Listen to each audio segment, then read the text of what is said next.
Good morning, dear students. This video is the continuation of the poem Geography lesson. In the last video class, we completed two stanzas, right? Let me remind you of the poem. Who wrote the poem? Who is the poet? Yes, Zulfikar Ghose is the poet. Zulfikar Ghose wrote the poem, right? Next, how many stanzas are here in the poem? Yes, there are 3 stanzas are here in the poem. In each stanza, how many lines are there? Yes, in each stanza, there are 8 lines. Next, total how many lines are here in the poem? Yes, of course. Total, there are 24 lines. Okay. In the last video class, we studied that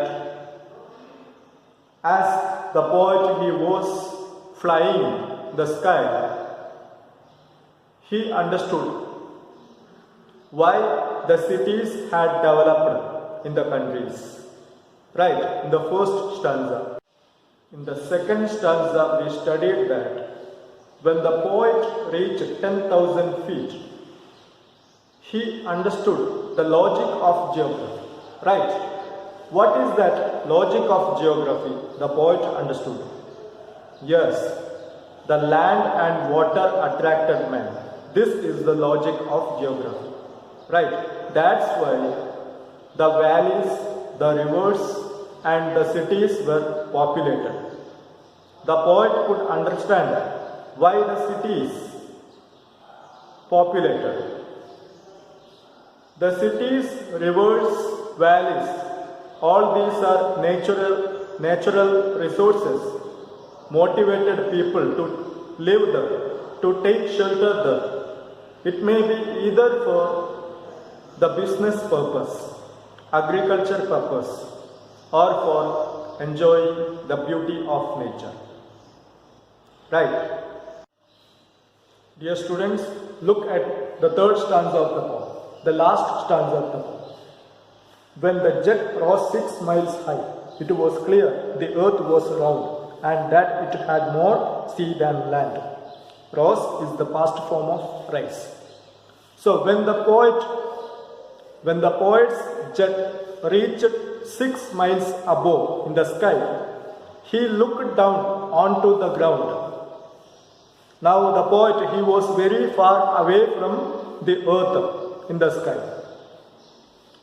So when he looked at the ground, he understood the land was round, the earth was round. Right?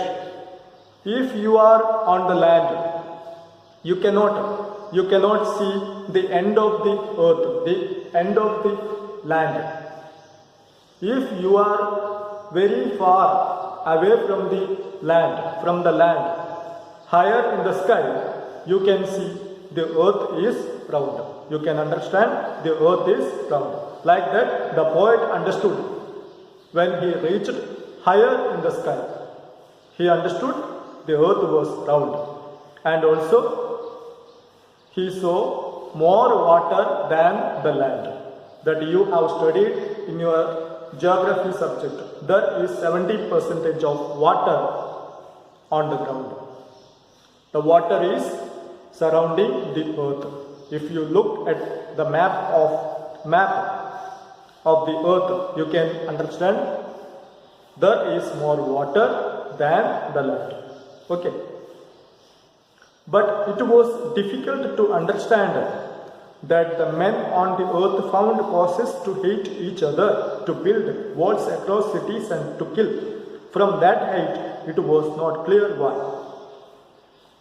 In the first part of the video of this poem, I told you there will be a surprise in the end of the poem. Now you see, I told you what were the questions came on poet's mind. These are the questions. These are the thoughts that came in the mind of poet. Why the people they hate each other? Why the men hate each other and fight each other and kill each other? Why the people they are building walls, borders, fences between the states, between the countries, nations? Why the people they are creating enemies and having war and killing each other? These were the questions. These were the thoughts they came in the mind of poet. Here, the poet is not only describing the beauty of the nature, he is also giving a good message to the readers, to you, that the world is in your hands. It is your responsibility to keep the world, to keep the nature safe, to maintain peace in the world. You should not hate each other. You should not create enemies. You should not fight each other. These are the value points you are learning in the poem. The poet, he understood everything. The poet understood why the cities had developed in the countries. The poet understood the logic of the geography, that land and water motivated people to live around the valleys, the rivers, in the forest, like that. The poet also understood the earth was round and there was more water than the land. But the poet, he could not understand why the people they hate each other and they kill each other. So, dear students, that the value point is we should live happily in harmony. We should maintain peace in the world. We should understand others' feelings. We should not hate each other. It is our responsibility to keep the world safe. We have to keep the world safe forever to the better living. Now you can remember the first chapter, the best Christmas present in the world. In that chapter, you know that Hans Wolf and Jim McPherson, they suggested instead of war, we can have sports and games for resolving the problems so that people will never die. This is the good suggestion they said. No. So, instead of having wars, we should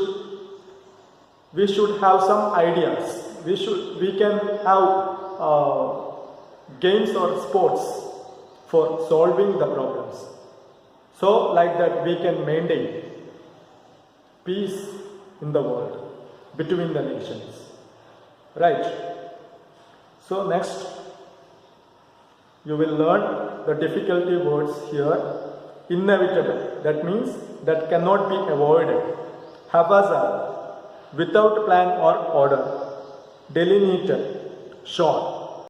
Today's homework is write a poem about the nature. You have to write a poem about the nature. Minimum 5 lines. Maximum as your wish. Okay? Thank you for attending and watching the class. Bye.